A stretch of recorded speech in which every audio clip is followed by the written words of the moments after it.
마태복음 10장 말씀으로 복음 전하는 자가 받을 상이라는 말씀 함께 나누겠습니다.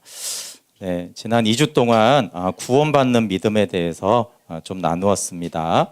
네, 회개하고 예수님을 주인으로 영접하는 것, 그리고 구원받기 위해서는 좁은 문으로 들어가기를 힘써야 합니다. 네, 오늘 또 구원받은 자가 어떤 사람인지 마태복음 10장 32절, 33절에 나오는데요. 한번 32절, 33절 한번 같이 읽어보도록 하겠습니다. 시작. 누구든지 사람 앞에서 나를 시인하면 나도 하늘에 계신 내 아버지 앞에서 그를 시인할 것이요. 누구든지 사람 앞에서 나를 부인하면 나도 하늘에 계신 내 아버지 앞에서 그를 부인하리라. 네, 여기 구원에 대해서 예수님이 또 말씀하세요. 어떤 사람이 구원받는가? 여기 시인하다는 공적으로 선언하다 이런 말이에요. 그러니까 혼자 골방에서 시인하는 것이 아니라 사람들 앞에서 공적으로 나는 예수님을 믿습니다. 예수님을 나의 주인으로 섬깁니다. 이렇게 공적인 선언이고, 우리가 알지만 초대의 교회가 다 그런 건 아니지만 대부분 신앙을 공적으로 선언하면 미움을 받거나 박해를 받거나 심지어 순교까지 했어요. 그런데에도 불구하고 사람 앞에서 나를 시인하는 거, 출교를 당할지라도 시인했어요. 그러니까 신앙생활은 은밀하게 하는 것이 아니라 공개적으로 하는 것입니다. 근데 우리가 신앙을 공개적으로 하면 이 세상은 하나님 나라를 싫어하는 나라, 또 세상 나라에 속한 사람들은 그걸 이상하게 여기고 왜 예수님을 믿지? 그리고 이제 박해하고 미워하고 괜히 이렇게 힘들게 합니다. 근데 이게 이제 우리가 두려울 수 있기 때문에 이게 두려워서 신앙을 감추면, 근데 문제는 하나님도 마지막 날에 그를 부인할 것이다. 예수님이 마지막 날에 아버지 앞에서 나 쟤 모릅니다. 그 말은 천국까지 못하고 이제 지옥 간다라는 말이잖아요. 그렇죠? 그래서 구원받는 신앙의 증거 중에 하나가 뭐냐면 사람들 앞에서 예수 그리스도를 믿는 믿음을 시인하는 거예요. 그러면 사람들 앞에서 이제 예수 믿는 걸 시인한다라는 건 단순히 믿냐 안 믿냐, 믿는다 이 얘기가 아니잖아요. 그렇죠? 내가 예수님을 믿는다라는 것을 삶에서 드러내고 나타낸다라는 거예요. 학교 가면 성경 보고 기도하고 직장에서도 그렇게 하고, 그러다 보면은 이제 예수님 얘기를 할 수도 있고 삶으로도 행동으로도 복음을 전할 수 있게 되니까, 그래서 사람 앞에서 예수님을 시인한다는 것은 저절로 복음을 전하는 삶을 살게 되는 거예요. 마태복음 10장 본문은 제자들을 세워서 전도를 보내는 전체가 전도하라는 내용이에요. 근데 전도 얘기를 하다가 사람들 앞에서 나를 시인해야 된다, 이 얘기는 무슨 말이겠어요? 같은 맥락인 것이죠. 직접 가서 우리가 예수 믿으세요라고 전도 행위도 있지만 우리가 삶에서 내가 사는 그곳에서 나는 예수님을 믿는 크리스찬입니다라는 것을 드러내고 나타내는 것이니까 이게 복음 전하는 삶을 말해요. 그래서 구원받은 자의 중요한 열매와 증거 중에 하나는 뭐냐 하면은 복음 전파와 영혼 구원에 관심이 가는 거예요. 예수님을 전하는 일에 영혼 구원에 관심이 가는 것입니다. 그럼 우리가 성경에 많은 계명이 있고 모든 계명을 우리가 지키는 것이 중요하지만 그래도 가장 중요한 계명들 이렇게 말하잖아요. 예수님이 제자를 선택할 때 딱 두 가지를 하라고 부르셨다고 그랬어요. 첫 번째는 함께 있게 하시고 또 보내사 전도도 하게 하시고. 그러면 가장 큰 계명은 하나님 사랑과 이웃 사랑이잖아요. 예수님이 딱 정해줬잖아요. 그렇죠? 하나님 사랑하고 이웃 사랑인데 이웃 사랑하는 게 어떤 게 가장 큰 사랑이겠어요? 물론 우리가 구제하고 많은 걸 할 수 있지만 복음을 전해서 생명 얻게 하는 게 가장 큰 이웃 사랑이잖아요. 그렇죠? 그리고 가장 큰 계명은 새 계명, 서로 사랑과 지상 명령. 모든 믿음의 사람들이 복음을 전하는 것을 지상 명령이라고 다 동의했잖아요. 이 땅에 사는 동안 가장 크고 중요한 명령이 복음을 전하고 모든 족속을 제자 삼는 것이다라고 했어요. 그럼 여기에 정말 중요한 명령 중에 공통점이 뭐예요? 공통점이 뭐냐면 복음을 전하라는 거예요. 복음을. 그러니까 이 성경 전체를 모아서 딱 그래도 너무나 66권을 딱 쪼아서 한 가지, 두 가지를 말하려면 하나님 사랑하는 거하고, 그렇죠? 그다음에 복음을 전하는 것이 가장 중요하고, 이것은 모든 성도들에게 주어졌다는 거예요. 선교사님들이나 목회자에게만 주어진 것이 아니라 이 중요하고 너무나 공통적인 명령이기 때문에 모든 성도들에게 구원받는 자에게 이 명령이 주어졌어요. 그러니까 복음 전파는 필수요 의무입니다. 먼저 예수님이 오셔서 복음을 전했잖아요. 그렇죠? 그때는 예수님이 전하고 제자들은 잠깐 파송받아서 이렇게 복음 전했어요. 그런데 예수님이 부활하신 다음에 부활의 능력으로 복음을 전해주면 얼마나 좋아요. 근데 예수님이 승천하셨어요. 그게 무슨 뜻이겠어요? 야, 이제 너희 책임이야. 내가 하던 거 이제 너희가 해야 돼 라고 하는 것이잖아요. 그래서 사도행전으로 넘어가잖아요. 그래서 왜 우리에게 성령을 주시고 권능을 주시죠? 앞부분에 10장 1절부터 8절을 보면 권능을 주신 이유가 가서 복음을 전하라고 하는 거예요. 어느 정도로 그런 복음을 전해야 합니까? 라고 했을 때 우리가 16절부터 23절을 읽지 않았는데 여기서 어떻게 말하냐면 고난을 당할 텐데 복음을 전하면 그래도 복음을 전하라는 거예요. 너희가 복음을 전하면 채찍질을 당하고 감옥에 가고 미움받는 이런 일이 생길 거야. 그런 어렵고 위험하면 어떻게 해야 돼? 도망가야지. 예수 전하면 안 돼. 이렇게 하지 않고 그래도 복음을 전하라는 거예요. 요즘에는 우리가 뭐 아프간이나 이렇게 위험한 데 안 가지만 사실 예수님은 그거 가서 잡혀서 죽으면 어떡해요? 그래도 가서 전해야지. 이렇게 하는 거예요. 여러분, 박해를 받아도 해야 한다라는 것은 무슨 의미일까요? 박해를 받으라 이런 얘기가 아니에요. 예수님도 박해 받는 거 원하지 않고 바울도 원하지 않았어요. 그러니까 박해를 받는 게 주제가 아니라 박해를 받음에도 불구하고 해야 된다라는 일은 너무너무 중요하다라는 거예요. 결코 포기할 수 없을 만큼 중요하기 때문에 박해가 있어도 포기할 수 없다라는 일이에요. 그래서 직장 생활 하면서 웬만큼 힘들면은 안 그만두잖아요. 그만둘 수 있지만 웬만큼 힘들으면 안 힘들어요. 왜 힘들어도 계속 왜 직장을 다니죠?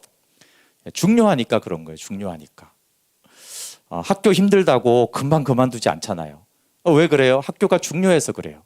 근데 취미 그룹이나 학원은 조금 다르죠. 다니다가 너무 힘들어. 그럼 그냥 안 가는 거예요. 왜 그래요? 그만큼 중요도가 떨어지는 거죠. 그러니까 정말 중요하면 정말 힘들어도 계속 하는 것이고 별로 그만큼 중요도에 따라서 힘들면 그냥 그만두고 안 하고 이렇게 되는 것이에요.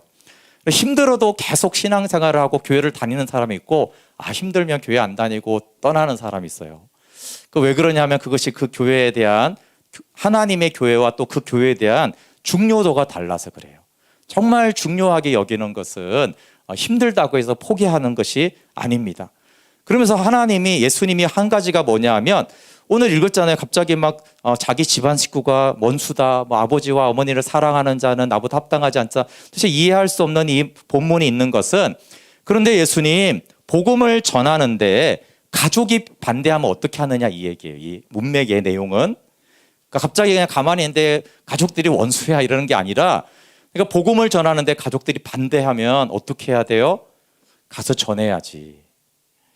그러다가 불화하고 갈등 빚으면 어떻게 해요? 가족 간에. 그래도 가서 전해라. 원수지간이 될지라도 이 복음 전파는 포기할 수 없는 거야. 그러니까 개인적인 박해를 받아도 전해야 되고 가족들이 가장 반대하면 힘들잖아요. 마음이 고통스럽잖아요. 그리고 우리가 일반적으로 가족이 그렇게 반대하면 하지 마 이러잖아요. 가족이 직장 그만두라고 하면 그만둬 이렇게 할 수 있는 것이 이제 가족이기 때문에 예수님이 그래도 복음은 전해야 되는 거야. 예수님이 가족이 불화하기를 원하겠어요? 아니죠.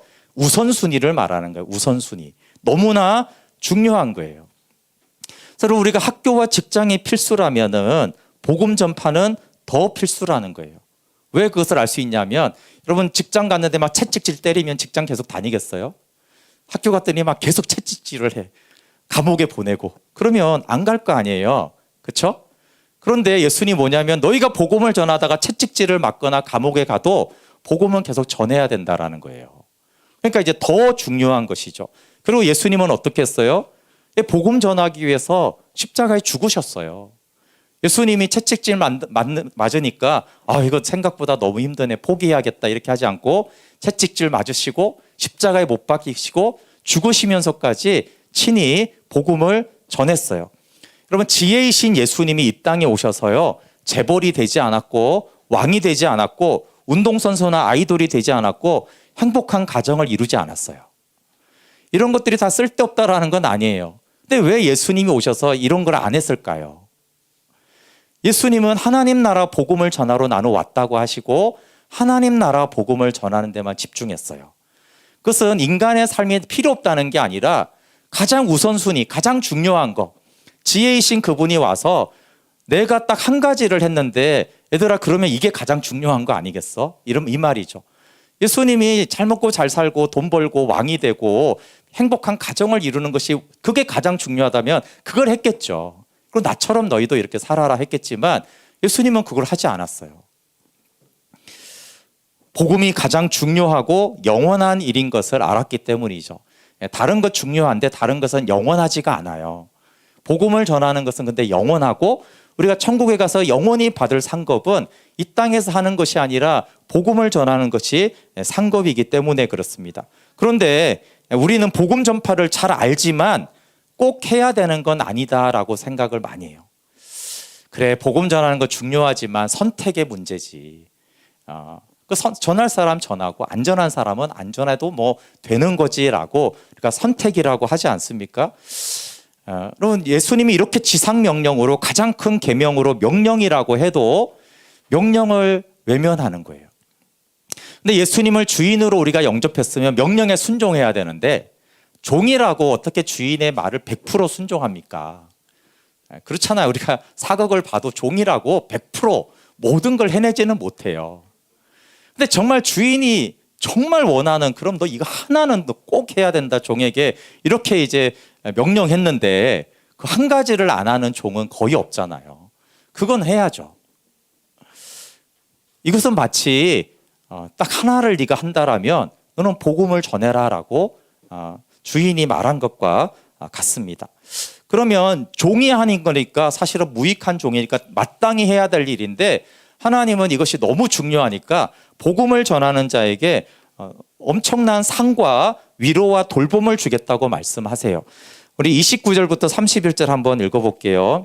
29절부터 31절 시작. 참새 2마리가 한 아시리온에 팔리지 않느냐. 그러나 너희 아버지께서 허락하지 아니하시면 그 하나도 땅에 떨어지지 아니하리라. 너희에게는 머리털까지 다 세신 바 되었나니 두려워하지 말라. 너희는 많은 참새보다 귀하니라. 우리가 보통 이거 하나님 우리 머리털까지 세신다 이러는데 문맥을 보면 이거는 모든 크리스찬들의 이렇게 한다는 게 아니라 복음을 전하는 자를 예수님이 이렇게 돌보신다는 거예요. 참새가 몇 마리고 참새가 잡히고 참새가 많고 줄어드는 우리 관심이 있습니까?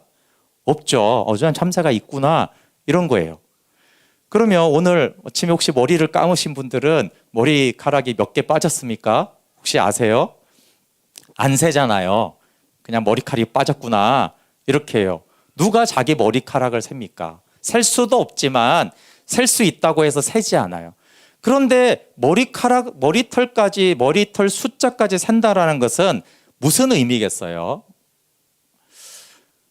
보통은 우리가 이러잖아요. 하나님 저 건강이 힘들어요. 저 재정이 힘들어요. 우리 자녀가 힘들어요. 이것 좀 고쳐주시고 이것 좀 도와주시고 해결해 주세요. 이렇게 기도하잖아요. 그러니까 내가 인식하는 문제가 있어요. 내가 인식해서 하나님께 구하는 게 있어요. 그런데 머리털을 세신다는 건 뭐냐면 내가 관심이 없는 거예요. 내 문제인데. 나한테 문제가 있는데 난 그게 관심이 없어요. 그것까지 돌봐주신다라는 거예요. 뭐 예를 들면은 우리 잠옷실에 아기들 있지만 아기들한테 어떻게 해요? 엄마는 아기가 인식하지 못하는 문제까지 알아서 먹이고 돌봐요. 그렇잖아요. 아기가 자기 문제가 뭔지를 다 모르는데 그걸 알아서 돌봐줘요. 그러면 자기가 인식도 못하는 문제까지 다 먼저 알아서 챙겨주고 돌봐준다면 그 아기가 인식을 해요. 배고파서 뒤지겠다고 막 울어요. 그러면 어떻게 해요? 그거 안 챙겨주겠어요, 그거를? 이게 이제 최상급의 돌보심에 대한 강조법이에요. 머리털을 세신다라는 거는 나는 너희가 관심 있는 문제만 관심 있는 게 아니라 복음을 전하는 자에게는 네가 관심이 전혀 없는 너의 문제를 나는 관심이 있어. 네가 인식조차도 못하고 기도할 생각도 못하는 그거 나는 너를 알고 너의 머리털을 세시며 나는 너를 돌봐줄 거야. 네 머리털 빠지는지 심어지는지 나는지 나는 거기에 다 관심을 가질 거야. 그러니까 과장법이죠. 과장법. 구하는 것을 응답하리라 이런 게 아니라 네가 구하지 않아도 전혀 상관없이 내가 전지한 능력으로 너와 함께 할 것이고 너를 사랑할 것이고 너를 돌봐줄 것이다 라고 하는 거예요. 그러면서 참새도 내가 관심이 있는데 어떻게 복음을 전하는 너, 특별히 복음 전하다가 미움받고 박해받고 손해보고 가족들한테 미움받는 어떻게 내가 참새한테 관심이 있는데 복음 전한다고 미움받는 너한테 내가 관심이 없겠느냐 이렇게 말씀하는 거예요. 그리고 하늘의 상이 크다라고 말씀하셨어요. 그러면서 사실 복음 전파는 종으로서 마땅히 해야 될 일인데도 불구하고 반드시 상이 있다라고 했어요. 오늘 10장 40절 한번 읽어볼게요. 시작. 너희를 영접하는 자는 나를 영접하는 것이요 나를 영접하는 자는 나를 보내신 이를 영접하는 것이니라. 두 가지가 있어요.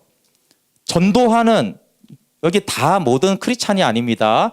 복음을 전하는 자를 영접하면 그게 예수님을 영접하는 거고 곧 하나님 아버지를 영접하는 거예요. 그러니까 전도하는 사람, 복음을 전하는 사람에게 숙식을 제공하면 누구에게 제공하는 거예요? 예수님과 하나님에게 숙식을 제공하는 거예요. 여러분 이거는 엄청난 복이에요. 아브라함이 왜 세 사람을 이렇게 접대하는지 아시죠?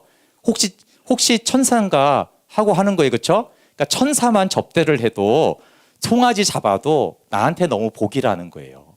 근데 예수님을 우리가 접대하고 하나님이 우리 집에 방문한 것을 내가 접대하는 것은 오히려 큰 복이죠. 근데 반대도 있어요. 나를 영접하면 내가 복음을 전하는데 나를 영접하면 곧 예수님을 영접하는 거래요. 그럼 복음 전하는 사람은 누가 돼요? 예수님이고 하나님이 되는 거예요. 복음을 전하고 있는 동안은 내가 예수님이고 내가 하나님이 된 거예요. 교만한 하나님이 아니고 하나님이 그렇게 그래 너는 예수고 너는 하나님이다. 그래서 너한테 잘하는 사람은 나한테 잘하는 거고 네가 복음을 전하면 내가 전하는 거고 네가 축복하면 내가 축복하는 거야. 그러니까 우리가 복음을 전할 때 우리가 얼마나 존귀하게 되는지 몰라요. 그래서 내가 너무 존귀하게 됐기 때문에 나를 영접하는 자는 예수님과 하나님을 영접하는 거예요. 그러면서 41절은 무슨 말이냐면 복음을 전하는 자를 보는 그 시각을 말합니다. 아, 저기 또 전도하러 나왔구나. 뭐 이런 게 아니라 하나님의 선지자처럼 보이는 거예요. 그 사람이.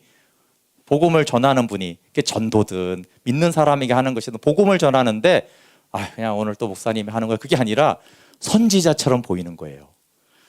구약에 선지자가 많지 않잖아요. 당연히 선지자가 오면 어떻게 했겠어요? 당연히 환영해서 선지자를 그렇게 하잖아요. 그렇게 선지자로 보고 그렇게 영접을 하면 네가 선지자가 받을 상을 받을 거야. 또 이제 복음을 전하는 사람을 보는데 의인으로 보이는 거예요. 저 의인을 내가 섬겨야겠다라고 이렇게 딱 영접하고 섬기면 의인이 받을 상을 받을 거예요. 우리 42절 한번 같이 읽어볼게요. 42절 시작. 또 누구든지 제자의 이름으로 이 작은 자 중 하나에게 냉수 한 그릇이라도 주는 자는 내가 진실로 너에게 이르노니 그 사람이 결탄코 상을 잃지 아니하리라. 네, 새 번역은 이렇게 표현했어요. 이 작은 사람들 가운데 하나에게 내 제자라고 해서 냉수 한 그릇이라도 주는 사람은 절대로 자기 상을 잃지 않는다. 그러니까 이 작은 사람들이에요. 작은 사람들인데 복음을 전하니까 복음을 안 전하면 그냥 작은 사람이에요. 근데 이 작은 자가 복음을 전하니까 너무 귀하게 봐서 저 복음 전하는 자가 하나님의 예수님의 제자구나라고 해서 냉수 한 그릇이라도 주는 사람은 절대로 상을 잃지 않는다. 네, 우리 유치부 아이들이 막 초등부 아이들이 아니면 나는 이제 막 믿었는데 예수님을 전하고 복음을 전해요. 그냥 사람으로 보면 작은 자고 어린 아이지만 너가 전도를 하는구나. 그래서 냉수 한 그릇을 대접하면 반드시 상이 있다라는 거예요. 여러분 그런데 우리 선교사들을 후원하고 우리가 피 같은 돈이라고 그러잖아요. 그런 생명과 같은 돈을 후원하고 때로 나를 위해서도 기도할 시간이 없는데 우리가 복음 전하는 자를 위해서 기도하고 그들을 환대하는 성도들은 결탄코 상을 잃지 않습니다. 여러분, 그래서 전도자라는 이유로 섬기는 것이 복입니다. 그러니까 구약의 사람들은 혹시 천사가 방문하는가 하고 잘 섬겼어요, 손님들을. 근데 예수님이 직접 말하는 거예요. 너희가 복음을 전한다는 이유로 섬겨라. 복음을 전하는 사람, 선교사님이 대표적이고 목회자도 또 교사, 복음 나누는 자, 전도자들 이런 사람을 전도한다는 이유로 섬기라는 거예요. 그것이 예수님을 대접하고 하나님을 대접하고 그리고 상 받는 길이라는 거예요. 초동부에서 3월부터 이렇게 어린이 전도협회에서 전사님이 훈련을 받고 전도를 하는 거를 오랫동안 기도하고 준비하고 있어요. 그럼 이 일에 같이 기도해 주시고 섬기시면 좋겠어요. 직접 나가서 전하면 제일 좋은데 전하는 자를 섬기는 자도 상이 있어요. 여러분이 선교 헌금을 하고 또 윤우라 선교사를 개인적으로 후원하고 또 선교지와 이런 것을 위해서 중보기도 하는 데 있어서 예수님 반드시 상이 있다라고 말씀하세요. 근데 이렇게 할 수 있잖아요. 그런데요, 다 좋고 저도 그렇게 하고 싶은데 저는 숙식을 제공할 환경과 돈이 없어요. 제가 선교 후원을 할 돈이 없습니다. 그럴 때 예수님이 하는 말은 그거예요. 그러면 집에 냉수는 있니? 이런 거예요. 대접할 형편이 안 된다라고 말할 수 없다라는 거예요. 하나님 중심을 보잖아요. 그럼 냉수 한 그릇을 대접한다는 건 뭐예요? 사렙동 과부가 가진 것이 없었듯이 그걸 엘리야에게 이렇게 섬겼잖아요. 그렇죠? 그 엘리야에게 뭐 없는데 뭘로 섬겼겠어요? 근데 그 마음의 중심을 보시고 엘리야를 통해 하나님이 그 가정에 필요를 공급하시듯이 야, 우리 집에 냉수 한 그릇밖에 없어. 냉수밖에 없네. 그래서 냉수를 내는 그 마음의 중심을 하나님 보시고 반드시 상을 잃지 않는다는 거예요. 엄청 부잣집에 갔는데 냉수 그러면 그런 박대하는 것이고, 그렇죠? 내가 섬기고 싶은데 섬길 게 없구나. 나한테 있는 이것으로라도 내가 섬기고 싶다라고 한 그 마음을 보시고 상을 잃지 않는다라는 거예요. 그리고 전도와 섬김에는 예외가 없다는 거죠. 그래서 두 가지를 성경이 강조하는데 하나는 복음 전파는 필수고 의무고 두 번째는 반드시 상이 있다라는 거예요. 의무면서 필수면서 상이 있는 것이죠. 그래서 얼마 전에 여기 사진에 있지만 차드에서 복음 생명 캠프가 있었잖아요. 여러분이 후원하셨다면, 여러분이 기도하셨다라면 163명의 목회자와 43명의 선교사들, 그 복음을 전하는 자들에게 냉수 한 그릇을 주는 그 마음의 중심을 하나님은 아시고 반드시 상을 잃지 않게 하세요. 5월에도 요르단과 이집트에서 복음 생명 캠프가 있는데 다 목회자들이고 선교사들이에요. 그들이 복음을 전하는 자들이기 때문에 그 복음을 전하는 일에 섬기는 그것에 하나님이 상을 주시고 너무나 기뻐하세요. 그런데 여기서 정말 핵심은 전도자를 섬기는 자에 대한 상이 아니고 전도자가 받을 상을 말하는 거예요. 그럼 냉수 한 그릇을 전도자에게 주면 상이 있으면 그럼 전도자가 받을 상은 얼마나 크겠어요? 이것도 과장법입니다. 내가 막 전도지를 나눠주는데 지나가면서 그 전도지 한 장 받아간 사람이 상이 있으면 그러면 막 욕먹어가면서 전도지 나눠준 사람은 어떤 상을 받겠느냐는 거예요. 전도자를 섬기는 자가 상이 있다면 전도하는 자는 반드시 상이 있다라는 거죠. 하늘의 상이 반드시 있습니다. 특별히 복음을 위해 고난받고 가족의 반대에도 복음을 전하는 자가 받을 상은 반드시 있어요. 그런데 왜 하나님이 복음을 전하는 자에게 반드시 상을 줄까요? 왜냐하면 엄밀히 말하면 하나님 아버지는 예수님에게만 관심이 있어요. 그리고 예수님에게 관심인데 예수님 중에서도 예수님 십자가에 가장 관심이 있어요.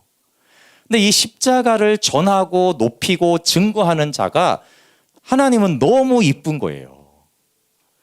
내 아들의 그 십자가 복종과 그 십자가 사랑을 네가 전하는구나. 그것을 가치 있게 여기는구나.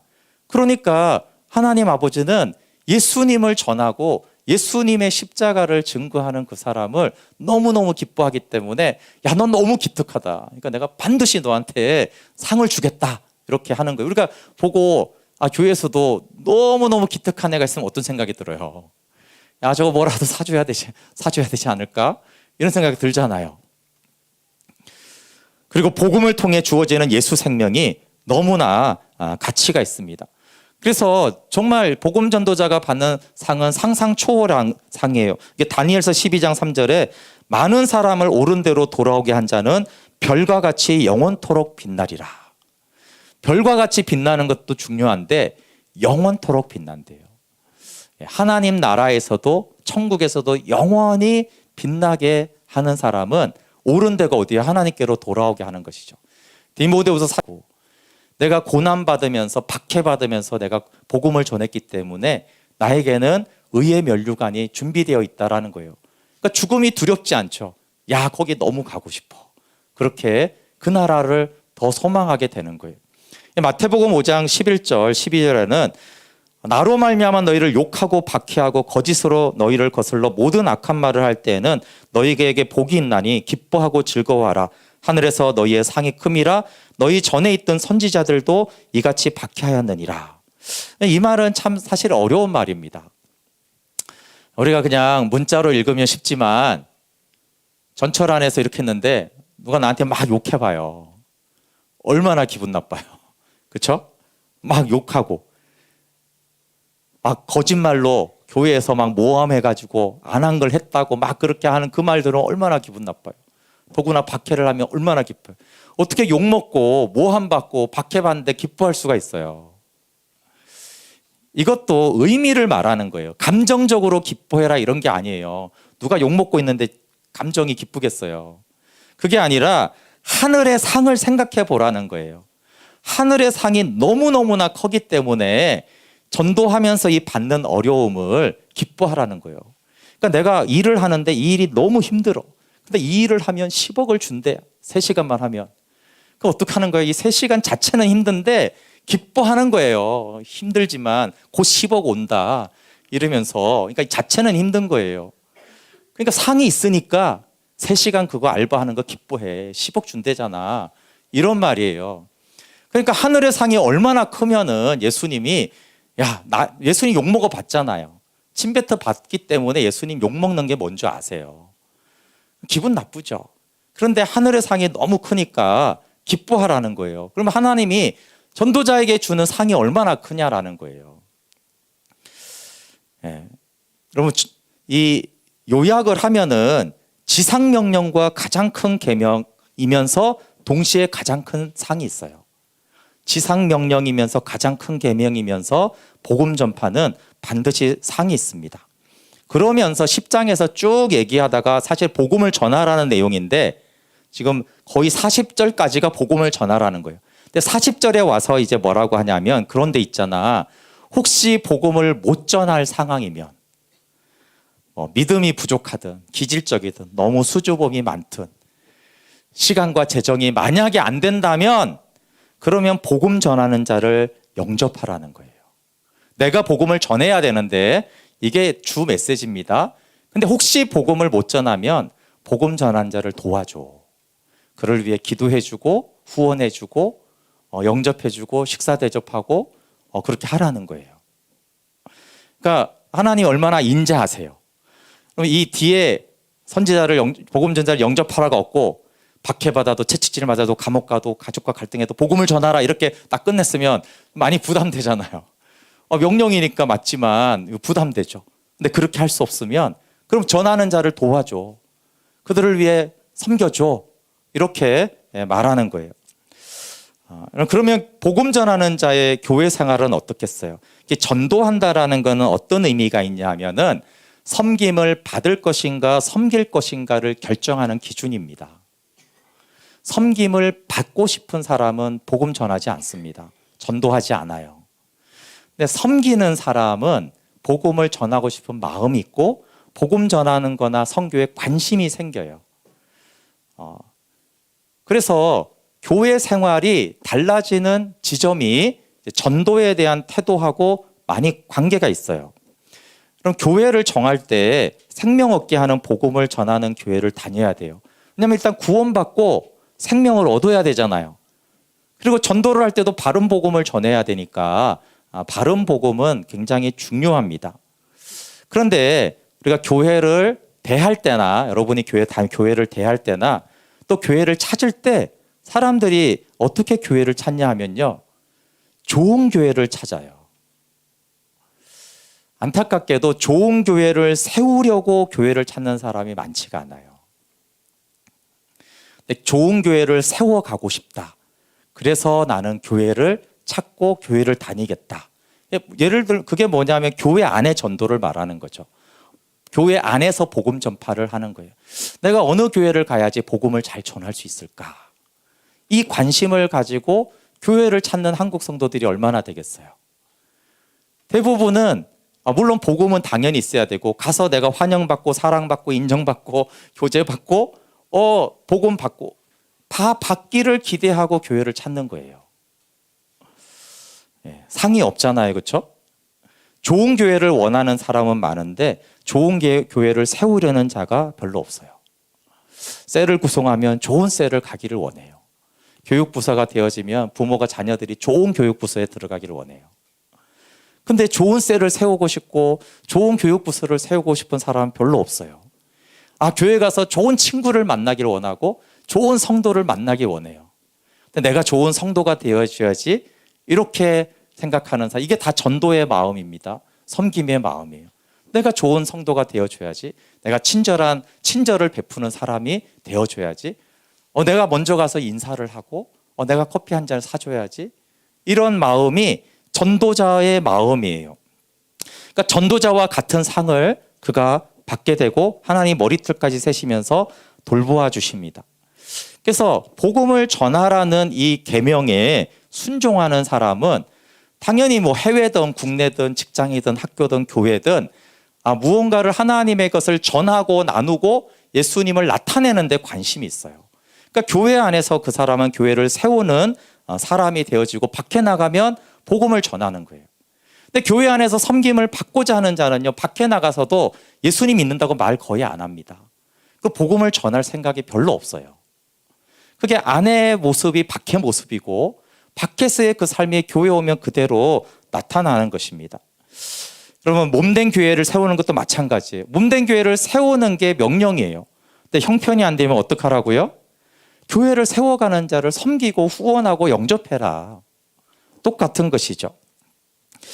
제가 리퀴드 교회라는 책을 읽고 있는데 여기 교회는 참 대단하더라고요. 이 교회는 교회에서 봉사를 하거나 교회에서 지역을 이렇게 전도하거나 봉사할 때 봉사를 하려면 어떻게 해야 되냐면은 대기자 명단에 등록을 해야 된대요. 너무나 봉사할 사람이 많아서 봉사하고 싶다고 한다고 바로 안 시켜주는 게 아니라 시켜줄 수가 없대요. 식당 가면 대기자가 뭐예요? 수용이 너무 차서 우리가 너무 받아들이고 싶은데 죄송합니다 기다려 주십시오 하듯이 이 교회에서 봉사를 하려고 그러면 대기자 명단에 이렇게 올려놨다가 이제 순서가 되면 이 봉사를 해 주십시오 이렇게 하는 교회라는 거예요. 그러니까 금방 느낌을 알 수 있죠. 그럼 나가서 이 사람들 전도하겠구나. 그 직장에서 학교에서 이 사람들 복음을 나타내겠구나. 그게 어떤 형태로든 나타내겠구나. 그러니까 교회 오면은 봉사하고 섬기고 싶겠구나. 그러면 또 교회가 어떤 교회가 되는지를 알 수가 있습니다. 그런데 여러분 아무리 설교를 듣고 성경을 읽어도 나는 복음 전파와 전도와 교회를 섬기는 데 조금도 관심이 없습니다. 이러면은 저주를 받겠습니까? 그렇지 않아요. 저주하지 않고 하나님 그를 사랑하시죠. 왜 그러냐 하면은 그 사람은 구원받아야 될 사람이에요. 예수 생명이 없기 때문에 복음 전파와 영혼의 구원에 관심이 안 생기는 거예요. 그건 저주받을 일은 아니죠. 그렇잖아요. 내가 그런 마음 자체가 안 생기는 거를 그 자체는 잘못이라고 할 수 없어요. 그러나 내가 그러면 이것이 구원받은 자의 중요한 열매와 증거이기 때문에 그렇지 않으면 내가 회개하고 예수님을 믿어 구원받아야 되는구나라고 생각해야 돼요. 생명은 생명에 맞는 관심과 열정이 생기게 돼 있어요. 혹시 강아지를 요즘 많이 키우잖아요. 강아지를 보면 어떤 생각이 드세요? 쟤는 왜 저럴까? 이런 생각 안 드십니까? 쟤는 왜 저럴까? 주인이 들어오면 이렇게 막 반기는데 그만해. 그만하면 다음에 그만해야 될 거 아니에요. 근데 얘는 그냥 잊어먹어요. 맨날 주인 들어오면 또 환영하고 들어오면 또 환영하고 시끄럽다 그래도 환영하고 그리고 먹을 거 주면 또 환장하고 먹고 있으면 옆에 갖고 자꾸 괴롭히고 그만해 그래도 또 해요. 그러니까 뭐예요? 강아지의 생명이 있으면 강아지의 생명이 가지는 관심과 열정이라는 게 있는데 그걸 어떻게 못하는 거예요. 하지 말라고 그래도 하고 그냥 생기는 거예요. 모든 생명이 그래요. 뭐 개미는 왜 맨날 이렇게 짐 들고 다닐까요? 쟤는 왜 이렇게 고생할까? 짐 좀 내려놔라. 수고하고 무거운 짐을 내려놔라. 개미야. 아무리 그래도 개미는 계속 짐을 들고 다니는 거예요. 그게 그 생명이 가지는 거라서 그래요. 네, 버림에 계속 날아다니면 아우 야 힘드니까 그만 쉬어라. 이렇게 그냥 내려앉아서 꿀을 빨아. 근데 왜 계속 이렇게 날면서 피곤하게 그러니 걔는 그게 생명이라서 그래요. 그래서 우리가 봤을 때 도대체 쟤는 왜 저럴까? 고양이는 왜 저럴까? 근데 그 생명은 그 생명에 맞는 관심이 생기는 거예요. 그 예수님의 생명은 예수님이 가진 관심과 그 열정이 있잖아요.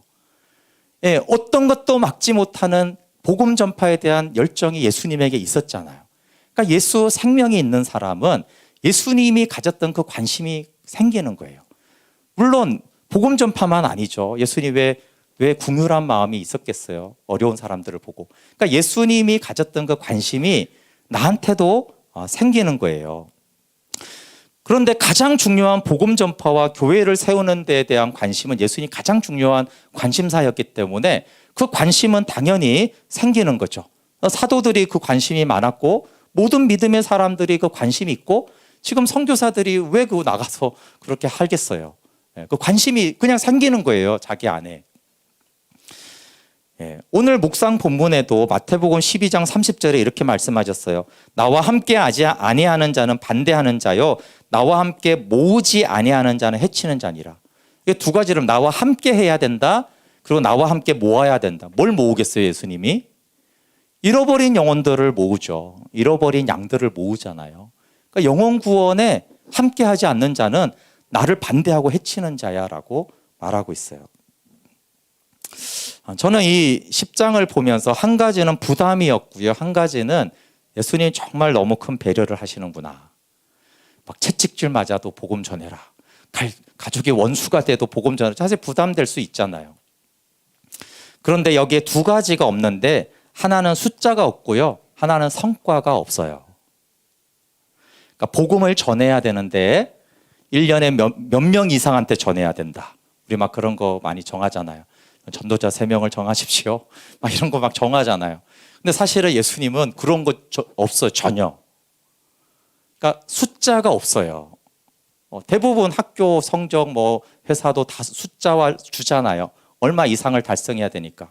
근데 숫자가 없고 성과가 없어요. 그리고 1년에 1명 이상은 결신시켜야 돼. 1명 이상은 등록시켜야 돼. 이런 게 없어요. 예수님의 명령은 결과가 아니에요. 그래서 전도왕 되지 않아도 돼요. 왜냐하면 그 명령이 없어요. 많이 전도한 자는 영원토록 빛나리라 이런 게 없어요. 복음을 전하는 자에게 상이 있고 그가 영원토록 빛나는 것이지 하나님은 성과주의는 아니에요. 그러니까 너무 감사하잖아요. 야, 몇 명 이상을 해야지 이러면 얼마나 부담이 돼요.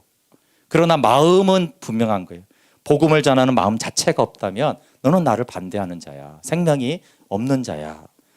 두 번째는 결과가 없잖아요. 전도는 필수입니다. 그런데 아까 강아지하고 우리가 뭐가 다르냐 하면은 우리는 강아지처럼 사명에 충실하지 못해요. 왜 그러냐? 육신이 있어서 그래요. 육신이. 강아지는 타락을 하지 않았잖아요. 강아지는 그냥 강아지 생명이 순수한 생명이에요.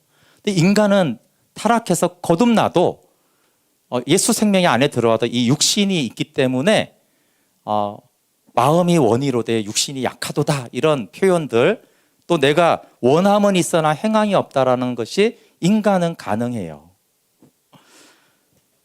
그래서 예수님이 이렇게 말씀해 주는 거예요.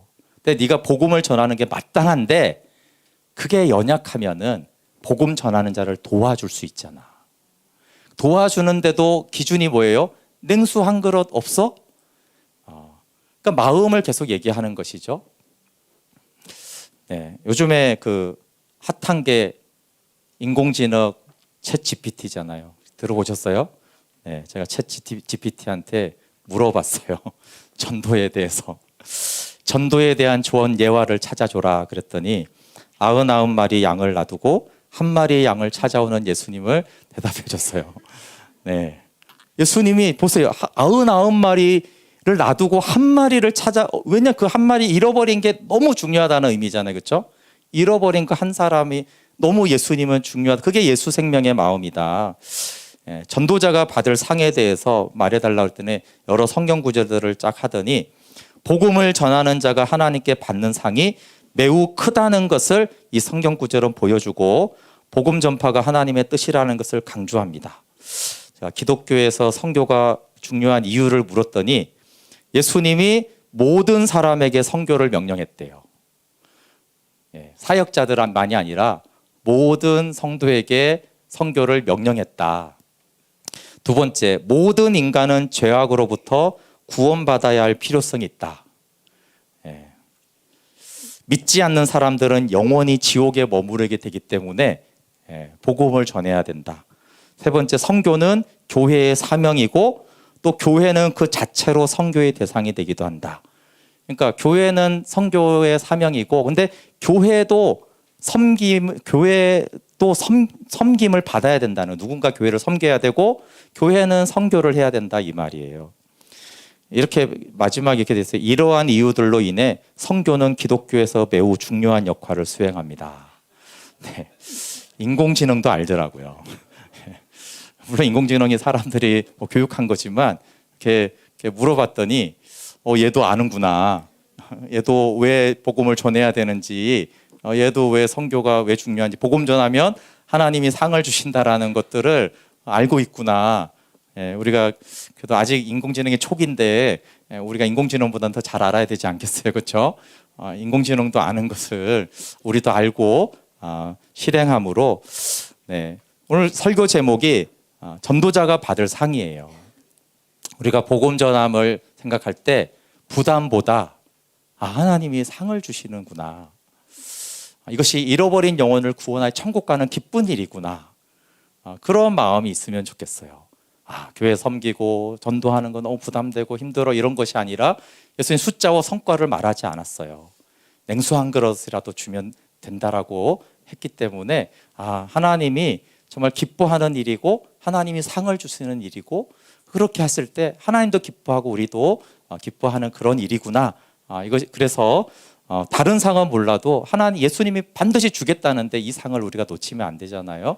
우리 함께 같이 찬양하고 기도할게요. 우리 아무도 예배하지 않는 그곳에서 주를 예배하리라. 요즘엔 직장 학교에서 별로 하나님 잘 얘기 안 하잖아요. 그곳에서 성경 보고 묵상하고 찬양하고 기도하고, 우리 아이들도 학교 가면은 성경 먼저 읽고 공부하고, 그렇게 내가 밟는 그 땅이 하나님의 땅이 되도록 복음을 전하는 삶을 살아가기를 원합니다.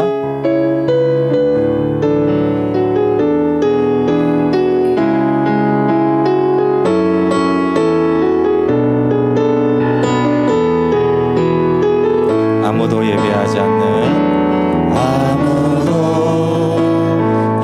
그곳에서 주를 예배하리라.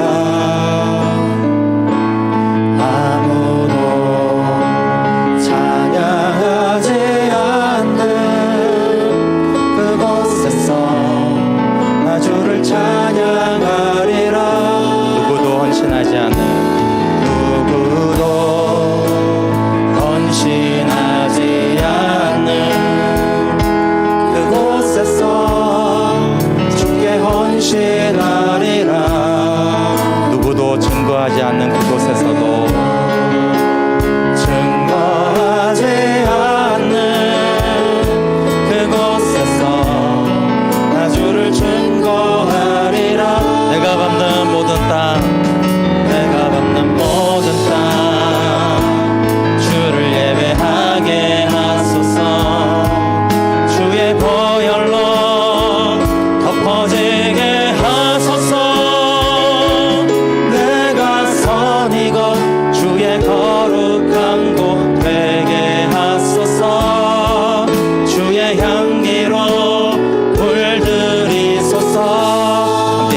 기도할게요. 여러분 교회에 오실 때도 냉수 한 그릇 내가 섬겨야겠다라는 마음으로 오시면 좋겠어요. 또 예배를 마치고 또 삶의 자리로 나아가고 직장 학교로 갈 때에도 내가 냉수 한 그릇은 가지고 가야지. 적어도 이거는 내가 섬겨야지. 복음을 전해야지. 예수님의 사랑을 나타내야지. 예수 생명으로 행해야지. 네, 이 마음이 우리에게 있기를 원합니다. 정말 이 마음조차 없다면 우리는 정말 예수님 믿고 구원받아야 되고요. 내가 구원받은 자라면 하나님, 내가 교회든 내가 삶의 자리든 그곳이 주를 예배하는 땅이 되기를 원합니다. 그렇게 우리 같이 기도하고 우리의 마음과 헌신의 고백을 주께 드리도록 하겠습니다. 같이 기도하겠습니다. 네, 하나님, 아무도 예배하지 않는 곳에 피하는 것이 아니라 그곳에서 주를 예배하게 하시고, 아무도 헌신하지 않으니까 나도 하지 않는 것이 아니라 그곳에서 주를 헌신하게 하시고, 아무도 찬양하지 않아도 그곳에서 주님을 찬양하고, 아무도 복음을 전하지 않는 그곳에서 주님을 증거하게 하십시오. 하나님, 우리의 믿음이 채찍질을 당하고 감옥에 갇히고 가족 간에 불화가 있을지라도 복음을 전하는 예수 생명을 갖게 하소서. 그러나 우리가 때로 연약하고 부족하여서 그렇게 하지 못할 그때 냉수 한 그릇이라도 가지고 가서 복음 전하는 자 하나님 섬기고 사랑하고, 우리가 교회를 올 때 냉수 한 그릇을 가지고 와서 섬기고 나누고 흘려보낼 수 있도록 하나님께서 결단코 하나님이 주시는 상을 잃지 않는 참 지혜가 있게 하여 주시옵소서. 그래서 우리의 교회와 우리의 삶이 주의 향기로 물들이게 해주십시오. 네, 주님, 우린 연약합니다. 그럼에도 불구하고 복음을 전하는 자에게 예수 그리스도의 마음으로 냉수 한 그릇을 섬기면 결탄코 상을 잃지 않을 것이라고 했습니다. 주님, 우리가 아무도 증거하지 않는 그곳에서 복음을 전하고 아무도 헌신하지 않고 예배하지 않는 그곳을 피하는 것이 아니라, 그러기 때문에 그곳에 들어가 예배하고 헌신하고 찬양하는 자가 되게 해주십시오. 하나님, 우리의 삶의 자리에서 예수님 시인하고 복음 전하는 거 정말 쉽지 않습니다. 그러나 매일 학교로 직장으로 또 세상으로 나아가면서 냉수 한 그릇 챙기고 예수 사랑 전하고 잃어버린 그 한 영혼이 주께 돌아오는 그 기도 잃지 않게 하시고, 또 하나는 교회 안에서만이 아니라 우리가 열방의 또 선교사님들을 위해서 기도하고 후원할 수 있도록, 그것이 얼마나 귀한 일이고 얼마나 하나님이 기뻐하시고 또 내 영혼의 유익이며 하늘의 상이 있는지를 감사하게 하여 주시옵소서. 예수님의 이름으로 기도합니다.